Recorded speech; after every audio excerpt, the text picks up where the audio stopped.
शुरू करें? चलो, quantum dynamics.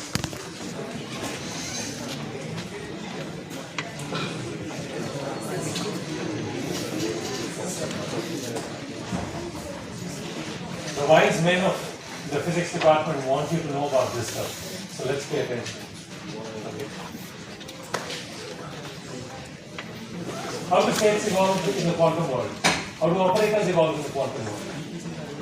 How do we deal with problems where the potential is time independent? How do we deal with problems where the potential becomes time dependent? Okay, these are all complicated things that we have to deal with in the real world. Hurry up, come on. So, let's start with what we're familiar with. First course stuff. What did we learn? In the first course, we basically learned. Come, quickly. Ready? Movie shuru hone wali hai. Ready, ready. Okay, so in the first course, we learned that states evolve in time. Okay, and the way they evolve is that there's a phase factor, and that phase factor comes from the action of a particular operator. That operator we call the time evolution operator, and it's related, no points for guessing that, the Hamiltonian. It's actually the exponential of the Hamiltonian. Alright? And it's a pure phase, so it's just e to the I Hamiltonian. But then, by how much is the translation happening? Right? By how much is the evolution happening? By some quantity which we call the time parameter t. And of course, this phase factor must be dimensionless, and h has dimensions of energy, t is time. So the obvious candidate that can make this entire phase factor dimensionless is h. I here h bar. Okay, up to some factor of 2 pi or whatever. So that's the phase factor that we know from the first course in quantum mechanics. Okay, but importantly, and I've stressed this before, this time evolution leaves all inner products or norms invariant. That's terribly important. If you know that the length of a state vector is normalized now in time, you don't want that to get screwed up 5 seconds from now, because then all your measurements and how to relate them at different time points will just go out the window. Okay? So you want this property to be preserved. And indeed we showed that this was generally true for any unitary transformation. This is only a special class. But this makes a lot of sense, because anything we study in the real world is going to evolve in time. So we want certain properties of our state space to remain invariant in time. Okay? So these inner products and norms must remain invariant. And what that means is that if I start with some bracket of this kind, phi with psi, that's some general inner product. And let's say at some time t later on, this goes to the inner product phi of t graph with ket of t psi. Okay. Now this guy I can always write in terms of the evolutions. Right? I acted with the unitary on the ket, got the psi of t. I acted with the unitary dagger on the graph, got that guy. Okay? And obviously, because these are unitary, this guy is equal to 1, obviously, and that's how this norm is preserved, this inner product is preserved. Good. Now, the subtle thing behind all of this, and I have stated this before, is that there was an assumption going on here, that the states underwent a time evolution in that way of doing things. Okay, and we give it a name. We call that the Schrodinger way of doing things. The states undergo time evolution. The operators remain fixed in it. So they do not evolve. Right? You can swallow this and say, yeah, okay, that's the way this is. You might then wonder, why? And that's a fair question. So the obvious answer to that is, well, there are other ways of doing things as well. Okay? The obvious counterpart to that is the so-called Heisenberg picture. We'll come to that. So let's quickly just look at how the Heisenberg question comes, picture comes about. The way to do this is as follows. Let's start with some matrix element at some time t equals to 0. Okay? So that's just the some operator A sandwiched between some ket, some bra. This is nothing special. Now, I'm going to look at this guy at some time evolved point in time. Okay?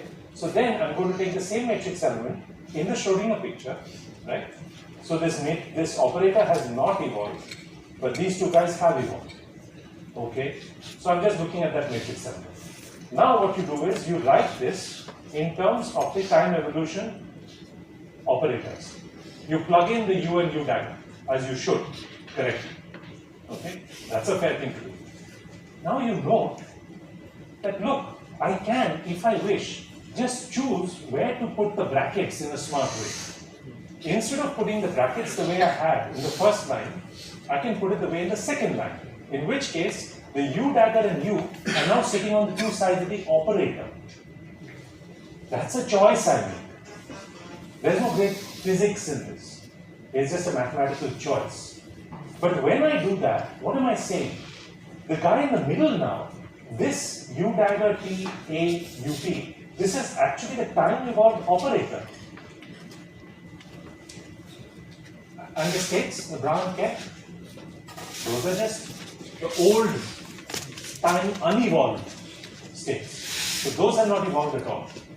Okay? So note how smoothly I went from a picture where the states had evolved, operator had not, the so-called Schrodinger picture, to another one in which the operator has evolved, the states have not.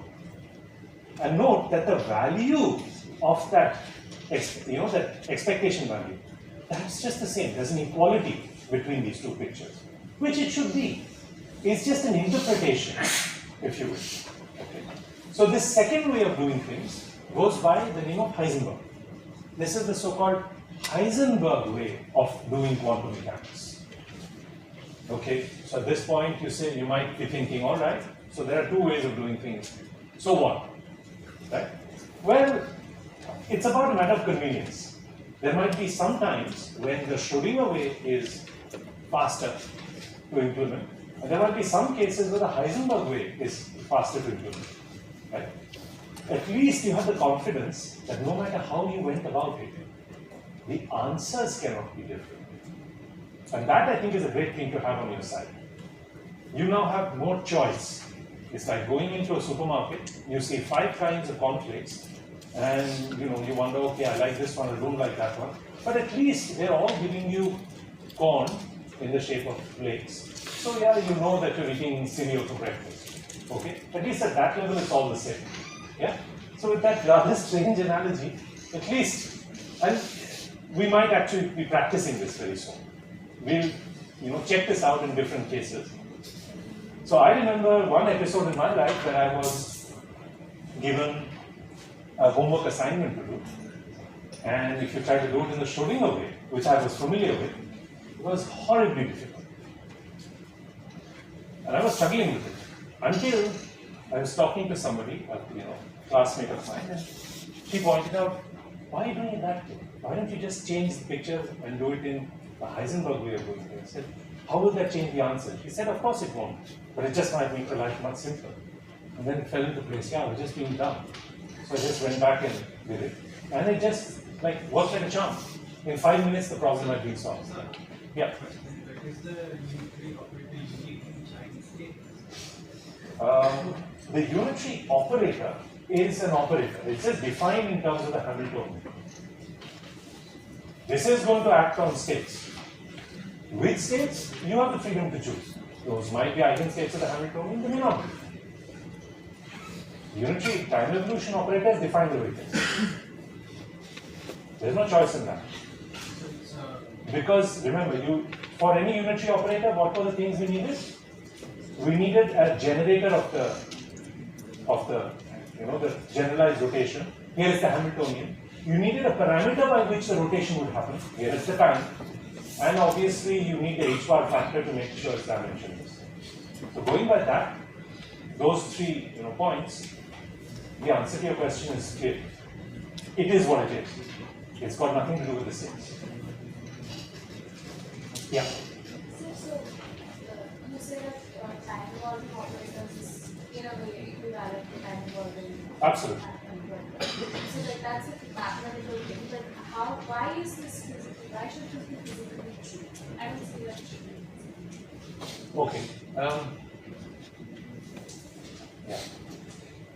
So it's about a way in which we choose to do the maths. It's about bookkeeping. Think about it this way. The final answers are an outcome of your bookkeeping. How you choose to do the bookkeeping, you might well have freedom in that. You could have shoved all the time dependencies one way into the states or another way into the operators. Do you really think that the answers will depend on that choice? Should they? They shouldn't, right? I mean, like go back to your, when you were learning numbers and how to add them. I give you two numbers, 1 and 2. And then at some point you realize, oh, the answer is the same as 2 plus 1. The order didn't matter.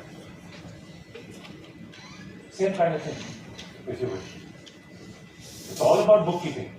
The final answer shouldn't matter. So you were just comparing it with some commutation relation with this. Maybe it's a poor analogy, but similar kind of thing. The final answer doesn't matter how I did the adding. What is suspicious, right? You have time as a parameter. Yes. Right. So you are interchanging the role of time. In one case you are putting it on the X and bra, and in another you are putting it on the operator. But when I want an answer, what is an answer finally? Am I observing operators? Am I observing states? Or am I typically getting an outcome as an answer, the action of an operator on a state? It's the lock and the key together. If you don't have both in the game, what are you going to go into a laboratory and compare your answers with? That's what this statement is showing you. So now it's about bookkeeping. I'm sure you agree with me. Right? I guess that was the missing link.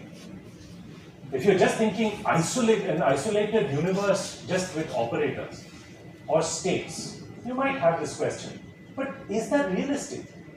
Finally, we need both of these, and that was where we started this course from. The very first thing I said in this course was that the way the quantum world works is that we have states and we have operators. Operators act on states, and then we get out answers. So with that in mind, this way of arguing things is quite straightforward. Sir, Yep. sir, wouldn't in front of the get shy there be UT and not UT level? Both should be UT, then one of them will be. My bad. There's a typo here. There should have been a U dagger here, and this shouldn't have been. But the first one would automatically become U dagger. Sorry? Say that again? When if UT acts on the graph, then it is taken. No, I made a typo there. It should, as I said, this guy should have, the first line should have been U of t, or acting on this side. The other one should have been U dagger. Look what I did up here. Look here. Sir, I understood the second UT, but first UT why is that? Oh, no, because see, that's because both of these states are evolving. Look, when I went from this fellow, okay, to the next guy, when I went to the next guy, what have I done? In the first case, I'm measuring that expectation value. It's an off-diagonal expectation value, but at some time t is equal to 0. The next one is at some other time t, in which case both the bra and the ket, the members of the bra and ket space, have evolved in time. Sir, I am not understanding why the first UT is UT dagger and not UT. Oh, that's because this is the way they act on the ket and bra space. The ket space is always with U's, the bra space always with U daggers. So we directly write the conjugate. Yeah, that's because the bra space is the conjugate space. Huh? So therefore the unitary operators are also taken that way. These are just the rules of the game. Yeah? Okay, now So what we dealt with in the past, the so-called Schrodinger picture, we typically, when you think back, you would have again realized that all the problems you dealt with were carefully handpicked. All the potentials that you plugged in, remember, it was always about a choice of some potential. Particle in the box, harmonic oscillator, or the hydrogen atom, the central force potential. The kinetic energy always stays the same. It only gets upgraded from one dimension to the next. You can have a 1D kinetic energy, 2D, but it's always the same, right? It's the potential that keeps changing. And in all these choices that we made in a first course, the one thing was that they were all exactly solvable, of course, right? That was an obvious truth. The other slightly more subtle thing was that all those choices of potentials were all just dependent on space. Like for instance, particle in a box, the potential didn't vary at all within the box and then just goes to infinity abruptly. In the harmonic oscillator, it has a quadratic dependence. Then in the hydrogen atom, it's something else. These get more and more complicated, but we still get lucky we're able to solve them. But in none of those cases did we ever bring in a time dependence. God forbid, if a time dependence had entered, then all hell would have broken loose. Why? My claim is that life would have been much more complicated if right in the beginning you would have brought in time dependence there. Imagine if you subject that harmonic oscillator to something, so imagine that the particle inside that harmonic oscillator is a charge, okay? It has E. Now you go back to the first course I taught many of you, put this in an electric field. But imagine that the electric field is like a sine wave. It's actually changing in time, periodically. Try to solve that harmonic oscillator. This is not going to be easy. Right? Why? Why is it not going to be easy? Sorry? Stationary space would be not. Right, a neat separation of the problem, of the differential equation, into a spatial part and a time part is not going to be so easy anymore. In fact, in general, it's not going to be allowed. Because that potential, now that electric field, is going to change from time point to time point. So that charge in that overall harmonic oscillator is also going to get pushed about by an electric field that is varying in time. This is nightmarish. Okay? It can be done. We'll see how such problems can be done. Maybe not necessarily in this course, but in a future course, somebody will take this up with you. I'm here to just lay out the foundations for how this has to be done. Okay? So that neat separation of variables into space and time, that was an sort of an unwritten, thing that the instructor of your first course was doing, and you just took it on board, probably because it might have occurred to you, oh God, if they make put time dependence in here in that potential, life is going to be really hard. Okay, it might have occurred to you, but even if it didn't, you just went along. But now you've grown up. Now you're in essentially a master's level course, and here we have to get you to confront reality. Walk into a laboratory, and you have any realistic system is changing in time, and even these potentials, like the quantum systems that are studied in any laboratory anywhere in the world, are also changing in time. Standard examples: shining light on something. That's a classic example of that harmonic oscillator in a time-dependent electric field, right? Because light is basically time-varying electric fields and magnetic fields. And we often shine light on things to do spectroscopy. So that's part of the game. Okay? And there are so many other examples.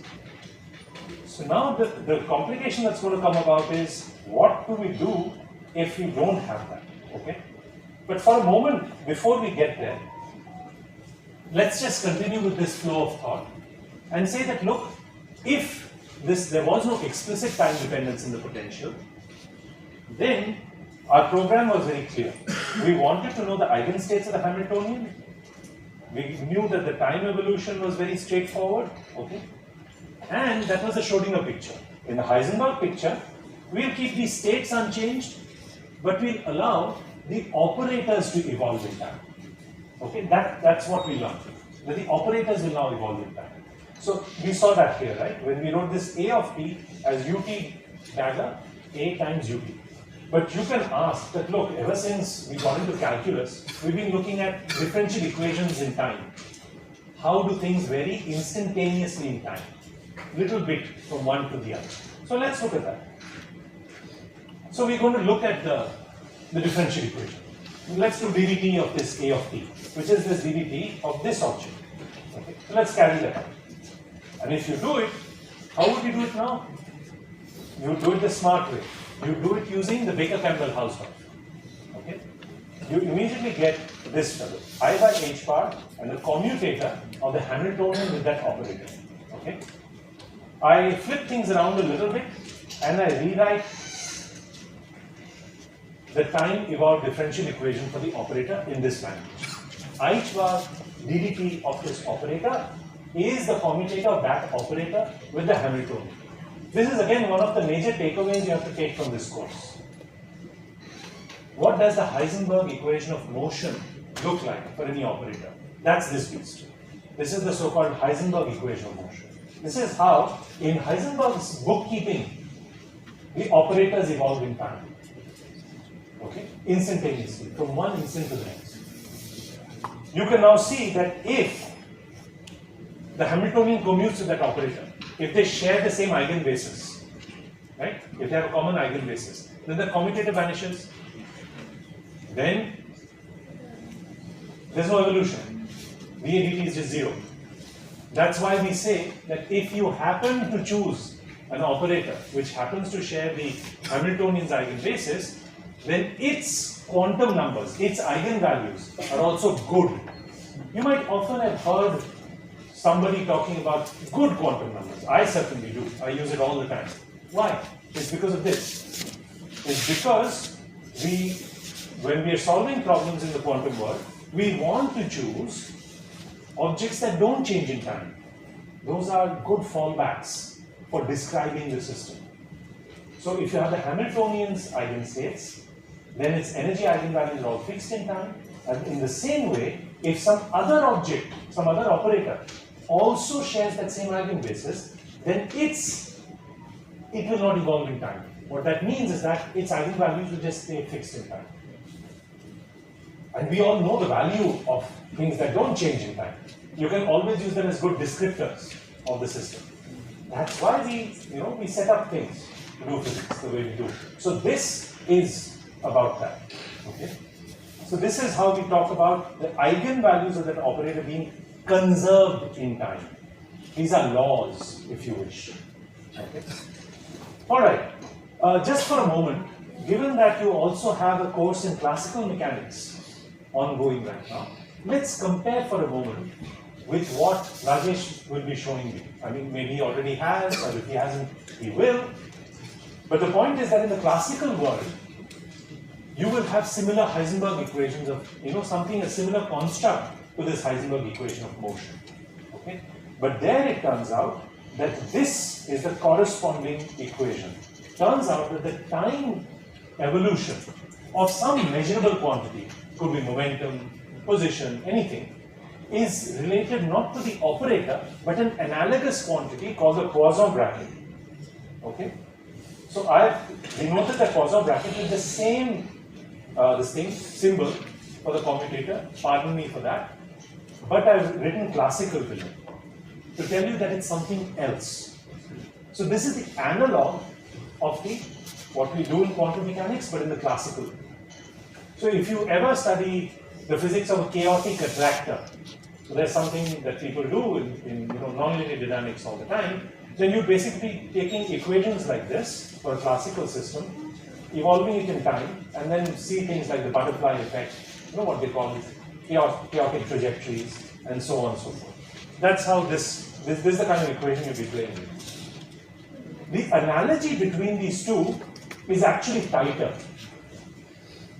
We believe, now no, I'm saying believe, that it is this quantity on the left-hand side, which is the commutator divided by IH bar, which turns into this quantity on the right-hand side, the classical Poisson bracket. So we believe that how the quantum world turns into the classical world One way of seeing it is to watch how that commutator in units of I bar turns into the Poisson bracket.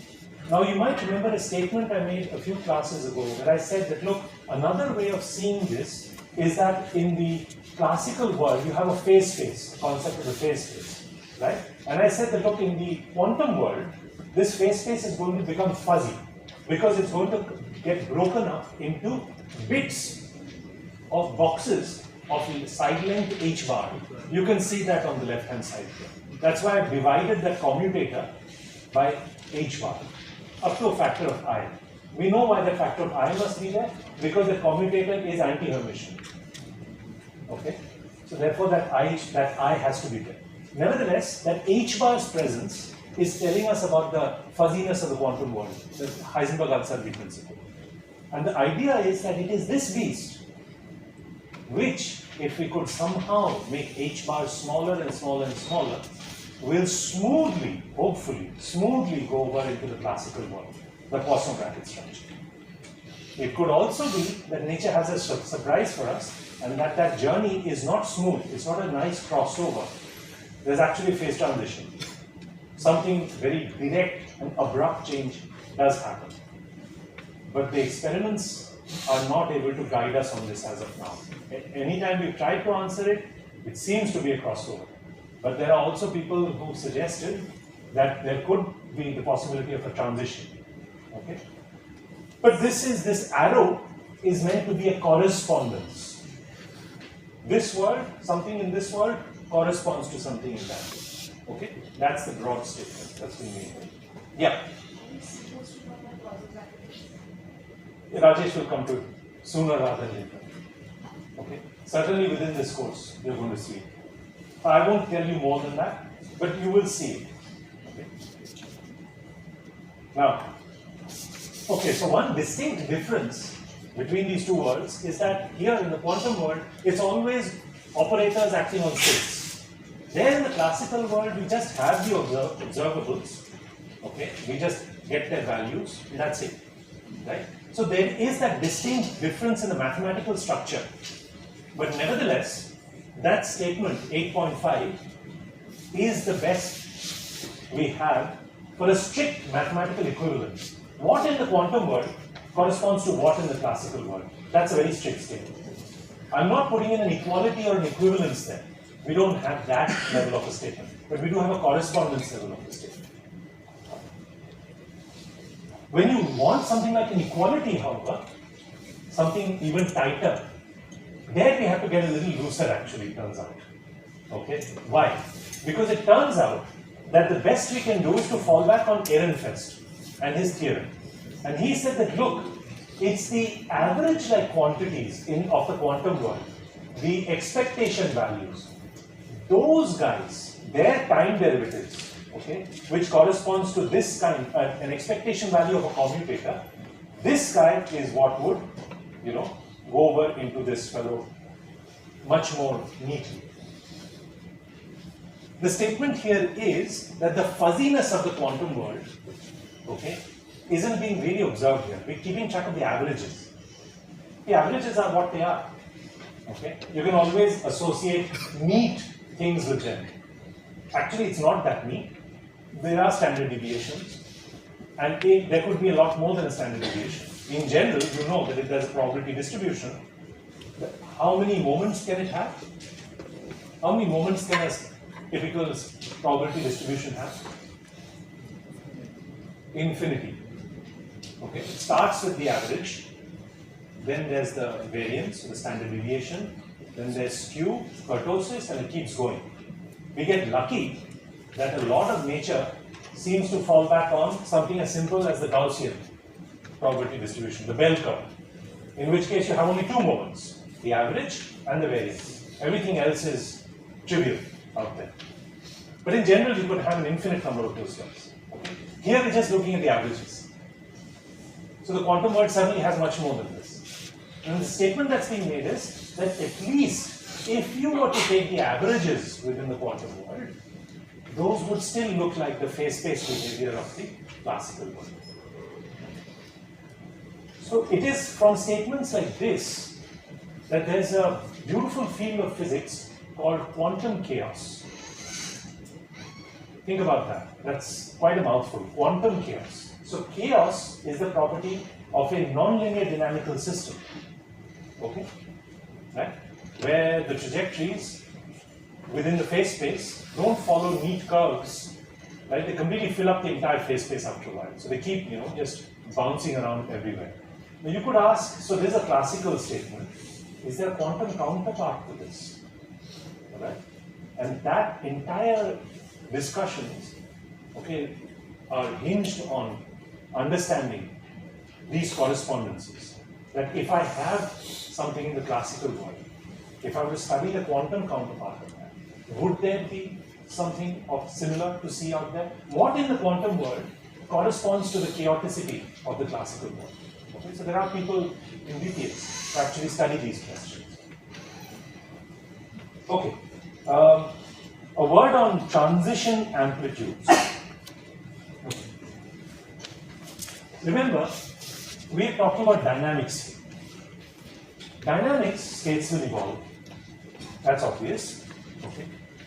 If you're within the Schrodinger picture, that's absolutely obvious.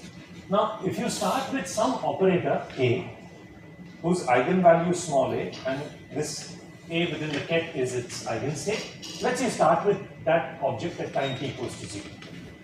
Now you can ask, what is the probability for the system to be found in an eigenstate of some other observable B at some later time t?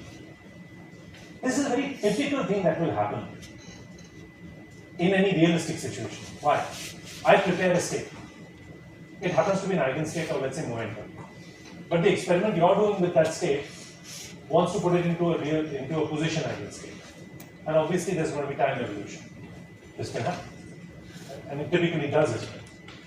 So then when that happens, the question that we will ask is, how did it go from this so-called momentum eigenstate, how did it transition into the position eigenstate over the course of time?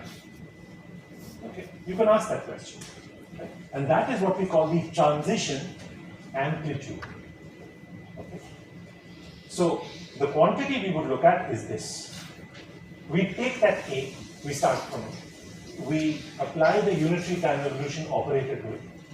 And then finally, we're going to ask, how much is the inner product of this time evolved state with the guy whom I'm transitioning into? If that's non-zero, then it tells you that if you take the mod square of that, that is the probability for you to go from that A to B in time t through that unitary time evolution operator. Okay? That's what this means. And if you think about it, this is a very common story in any quantum system. You will always transition from somewhere to somewhere. Actually, what you were doing in your first course, the obsession with eigenstates of the Hamiltonian, just getting those, that was actually, in some sense, the unrealistic scenario. You're always preparing systems in the eigenstates of the Hamiltonian and just sitting in them forever. Heck, real life just isn't like that. Typically, you will always be in some states that are always evolving, transiting from some state to some other state. Transition amplitudes are actually what's always happening. Okay? So, the subtle question now is, okay, within the Schrodinger picture, that's what I compute. But in the Heisenberg picture, A never underwent any time evolution.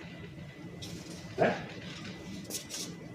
So then, that's weird because a transition amplitude cannot be dependent on the way in which I'm computing it. The picture, whether I'm going with Schrodinger or Heisenberg, this cannot dictate to me what the transition amplitude is, because the mod square for that is a probability. The probability cannot be, dependent on some way of computing. It has to be invariant. So then that comes as a bit of a shock now, because now how are you going to argue in the Heisenberg way of doing things? You have this object, which I've underlined here, u of t sandwiched between A and B. That's the transition amplitude. The Schrodinger picture, all of this goes through beautifully. A evolves in time, goes over, and you look for its overlap with B after some time t. What about now in the Heisenberg picture? What do you want to say? A doesn't undergo any time evolution at all. How does this make sense? The only way that I can think of, that's what the books also tell us, is that we have to think about it in a slightly different way. Is that even if A never undergoes any time evolution, okay, in the Heisenberg picture, what we say is that the final state B in that Heisenberg picture undergoes a time evolution opposite to the initial state A in the Schrodinger picture. Because this quantity, this overlap between A and B with the U, this is invariant of your picture. So if you insist that in the Heisenberg picture A never evolved, then what that means is that in that same picture, from the brass state, you will have to introduce some kind of an operator. This U of t will now have to act on that state. Okay? And that is how you will actually get the final transition amplitude. Note, in the Schrodinger picture, what were you doing? You take the state A, you time evolve it with this U of t, and then what do? You take its overlap with B. But the B had not evolved. Okay? So you just took that time evolved it and said, okay, suppose I had that state B, which had not evolved, now just take its overlap. In the Heisenberg picture, you have to view it the other way. A has not evolved, so therefore B must be in the opposite way to the Schrodinger picture. It's a subtlety. Okay? Yeah. How do you make sense of B evolving with B and This has to be. This is no. So B, strictly speaking, in the Heisenberg picture, if you really insist, then that will also not evolve. But if you really follow that through, these transition amplitudes will not be invariant. So there is a price that we're paying. That's what we're saying. What's it important for anybody for any state to move forward or backward in time? Because like the operator is evolving, right?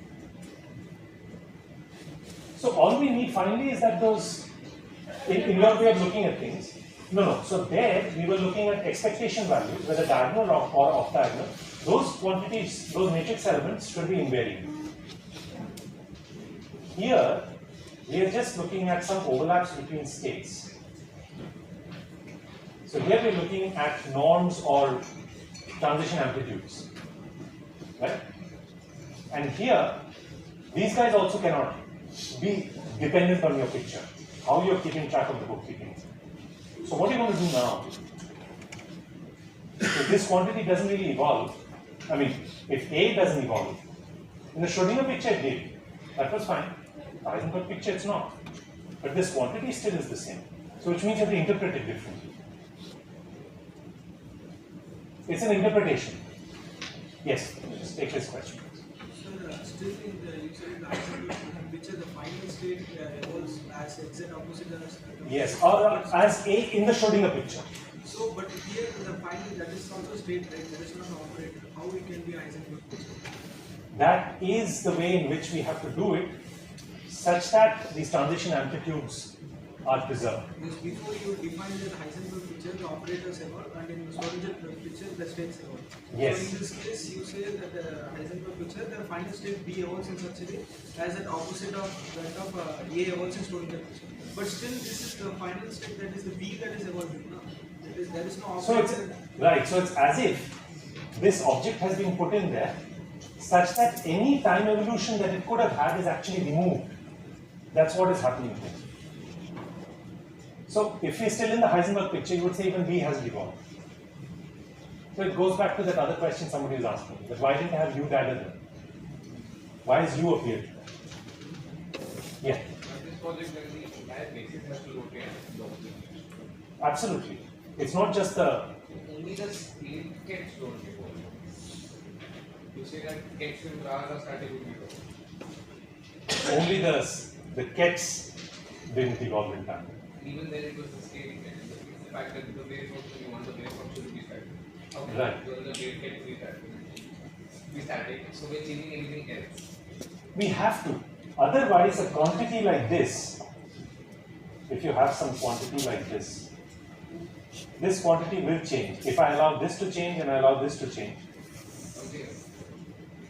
then this entirety will change. but this entirety shouldn't. Which means that even in the Heisenberg picture, the subtlety is there. But when we say that the states don't evolve, what do we mean by that? So I'm unpeeling this a little bit more for you. Think back in the Schrodinger picture. When we said the states evolve, what did we mean? What we meant was this.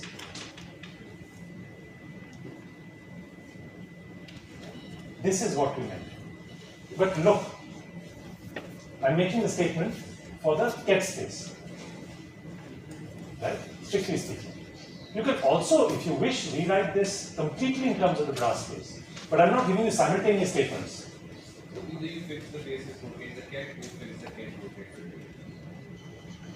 in the opposite way. If you fix the Ket space in the Heisenberg picture, then the Bra space has to rotate so as to maintain this kind of object. It's a subtlety. And the reason I'm bringing this up is because this subtlety often doesn't strike us. We just push it under the carpet. In a very cavalier fashion. And just move on, as if it doesn't matter. It does. Because the transition amplitudes are an important thing. Yes? So, when we were preserving the norm by using the Schrodinger picture, Yes. so we used to do UT on both, and the UT acting on the graph would be UT character. So in the Schrodinger picture, indeed, So, are we like, can we interpret it as UT acting on graph is like the reverse, because UT dagger acting on graph was the time evolution.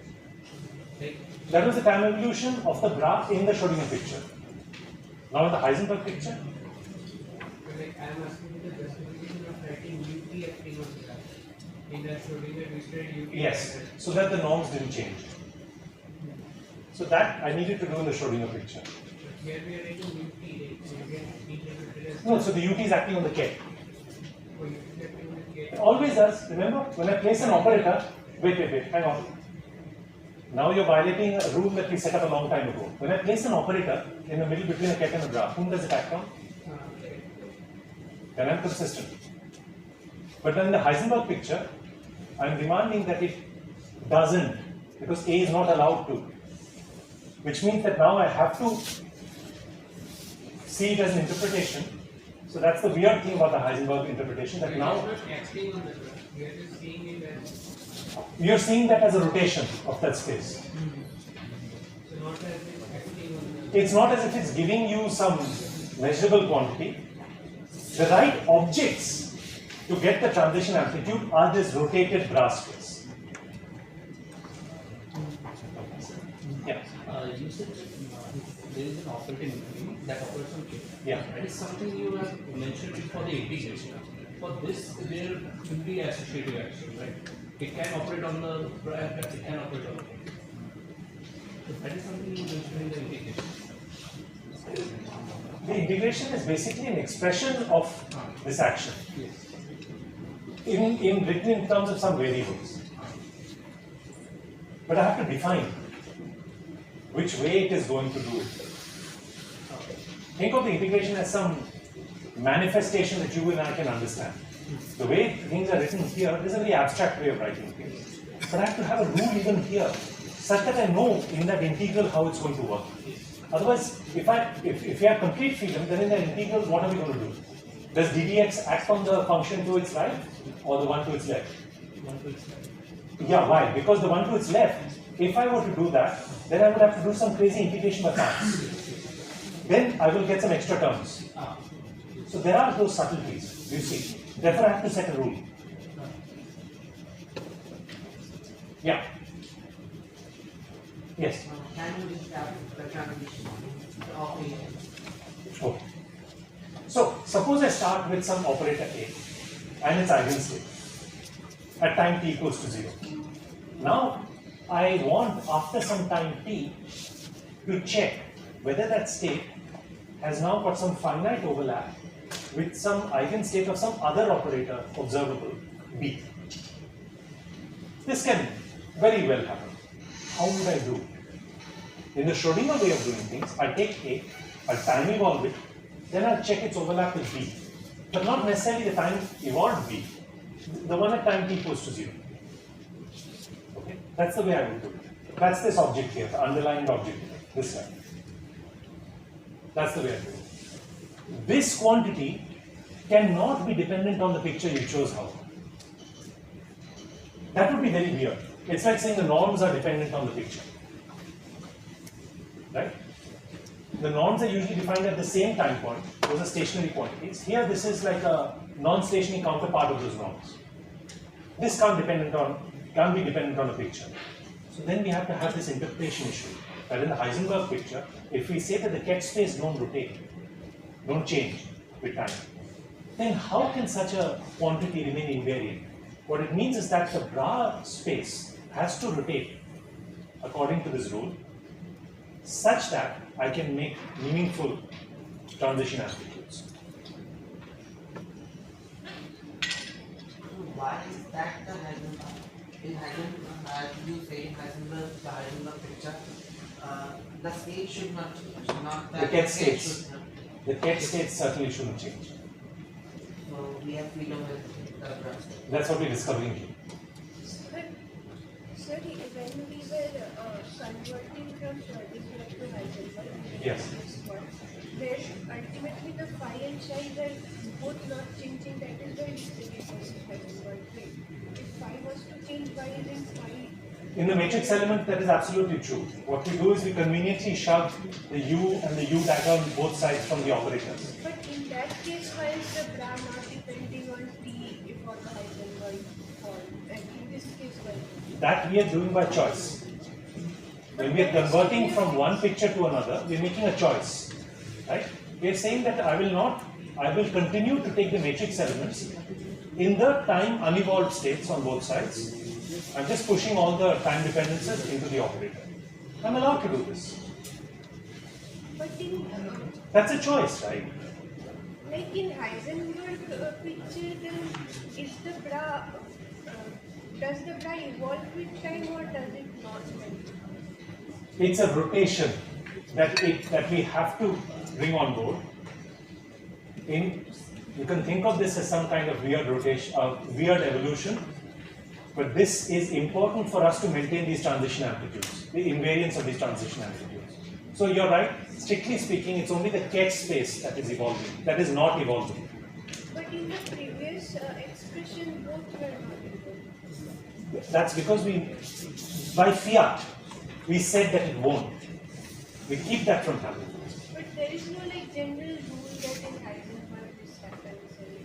No, so we actually saw what the rules of the Heisenberg world look like. What did we demand? We demand that the matrix elements stay conserved. Yes. We also want the norms to be conserved. Yes. Between these two pictures, the third thing that we need to be conserved are transition amplitudes. Yes or no?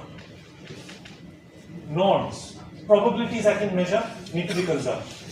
Matrix elements, objects that I can measure in a laboratory need to be conserved. Transition amplitudes, also related to probability, need to be conserved. So the first two were easy to understand. This one is more subtle, and it exposes something about what the Heisenberg picture is actually telling us. Okay? Now it turns out that the same thing is also true of what we call the survival probability, which is basically that same quantity but it's mod squared. Okay? And this is the associated probability. So the standard probabilities you were talking about in the past, in the first course for instance, those are all at some given time point. But now I'm talking about the probability associated with the transition amplitude in time. I go from some state to some other state across time. Surely there must be some probability associated with such events as well. How do I measure that? Well, you would measure it this way. You take the mod square of these transition amplitudes. Okay? So again, we want these quantities to be conserved. And it is from here, these so-called survival probabilities, that we understand that there must be this subtlety in the Heisenberg picture. Okay? That even at the Ket space, we demand that the Ket space don't evolve, then we have to rotate the bra space. We must allow them to evolve in that sense. There is no other choice.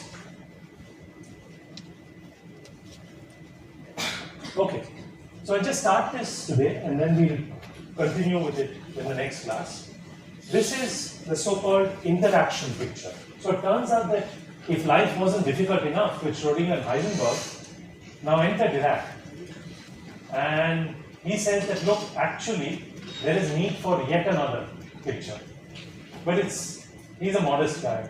It's not called the Dirac picture after him. We call it the interaction picture. Okay? Why? Why do we need a third picture at all? This goes back to the discussion we had towards the beginning of this class. That there were subtle choices we made when we were studying our first course of quantum mechanics, where all the potentials were time independent. In reality, we have time dependence. This now is a problem. So what we'd like to do is to set up a language where we can deal with such issues. Now, this interaction picture is one approach that we can take to look at time-dependent potentials. I do not guarantee that this is the only one that we can take, but it is one that we can take, and towards the end of this discussion, we will see where its limitations are. Because in anything that you study, you must understand why it works, when it works, and you must also understand where it will break down.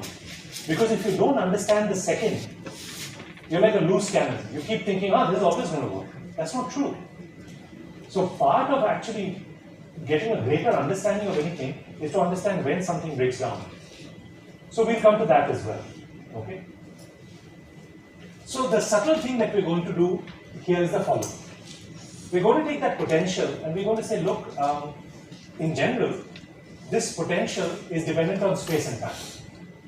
Okay? So how about we rewrite this potential in such a way that we take out from it any part which can be factorized into a spatial only part, and another part where you can have the time dependence. Now, in that time dependent part, you may also have some spatial dependencies in there.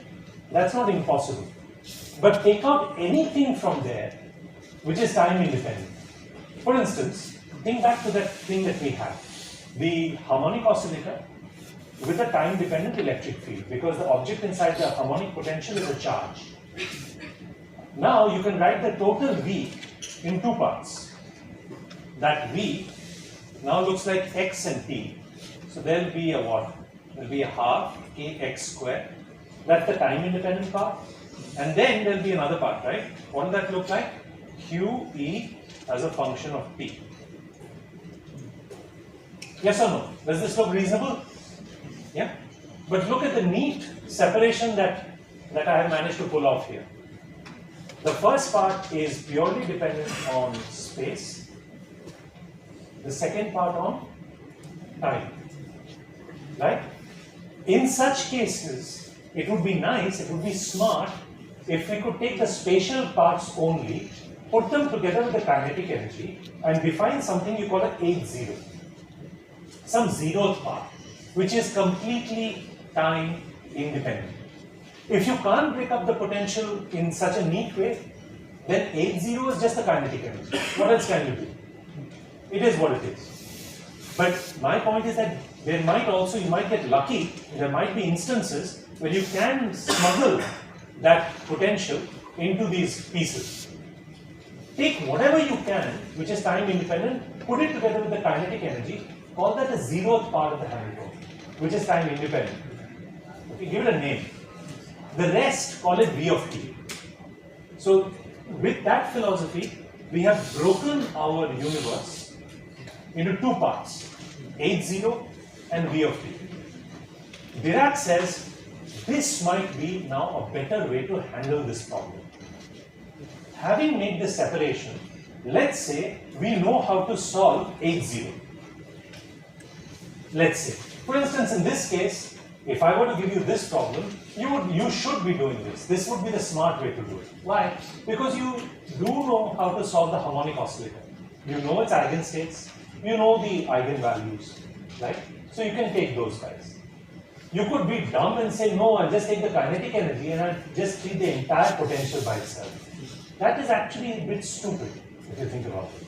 It would be far more efficient to take the entire harmonic oscillator because you still know its eigenstates. Now see what this QE as a function of T is doing to those guys. What do you think it will do to those guys? We'll see the maths later on. But what do you think it will do to them? What do you think this electric field acting on this charge will do to this harmonic oscillator problem? Very generally. Think as students of physics. What do you think it will do? If let's say, I didn't have the electric field, what is the most natural thing you think would happen to that system? What? What is that supposed to do? Good oscillations. Where? Near the minimum, in the ground state. Nature loves the ground state. That's the equilibrium configuration. Right? So the system would sit there, and of course it's got quantum motion. By the way, that quantum motion in the ground state actually doesn't look like the harmonic nice oscillations. Do you know where those harmonic oscillations or the harmonic oscillator best show up? Huh? It's based on a mixture of states. Very high quantum number excited states.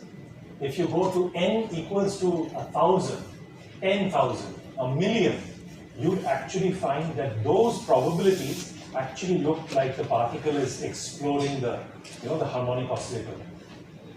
The ground state, that's got a lot of crazy quantum shit in it. Okay, we call it the 0-point oscillations. Right? That's another beast altogether. But that's where the system will stay in equilibrium. Now think, what is this electric field going to do to it? So the natural frequency will be changed. Sorry, what? Natural frequency will be changed. Natural frequency will be We can changed. have a Why would the natural frequency be changed? So-called natural frequency was set by the K, the stiffness of that potential. Half kx squared. The K setting. K and N. Why would that change? Because this electric field? May, but why? Justify. the particle is in a electric field. It is accelerated. It will accelerate, but where will it go? Electromagnetic. No, where will it go? It was in the ground state. ये तो बताओ, जाएगा कहाँ? बेचारा अटका पड़ा हुआ है वहाँ पे. अब वो इलेक्ट्रिक फील्ड उसको क्या करेगा? So we didn't get excited. Yes, obviously, get kicked out of the ground state. Where will it go? Some higher state. Obvious. And anything more? And it will come back. Excellent. Also obvious. But anything more? Yes, oscillation. Oscillate between those Wow, states. even more obvious. So it can go up, and then by Newton's thing, it will come back down, and maybe it will even oscillate. Fantastic. All perfect. You're thinking on very good grounds. Now, what is this telling us? That all those so-called states that you had are going to start mixing with one another. Right? You're going to start seeing them mix. This is a nightmare, if you think about it. The obvious question now is my original assumption even safe? I assumed that the harmonic oscillator states were good to start with. Was it safe? Am I standing on secure ground, or is it going to shake? I mean, was this even a good starting point? Right? That's the obvious question. Because if I put in any time-dependent perturbation potential into the system, it will start shaking the ground state, the so-called original eigenstates of the system. It will mix them. When will I get answers that are reasonable? And what does reasonable even mean? So let me define reasonable. Reasonable means, let's say, one way of defining reasonable is that those original eigenstates are still good. That's what I think of as reasonable. Because I had a picture in mind, I had a perspective. Let's say that perspective is still good. Question is, under what circumstances will this perspective still hold? Okay. Your umbrella. I was going to bring it. I'm glad you realized. So, the last thought I want to leave you with is that, is it always guaranteed that that perspective is going to hold? Or could there be circumstances where it will break? Okay? And if it does hold, when will it hold? And what's the maths for it when it holds? So that's what we're going to see in the next class. We'll see that there is a way by which we can make that assumption and we can check when it holds. Okay? And then we'll also know when it breaks up.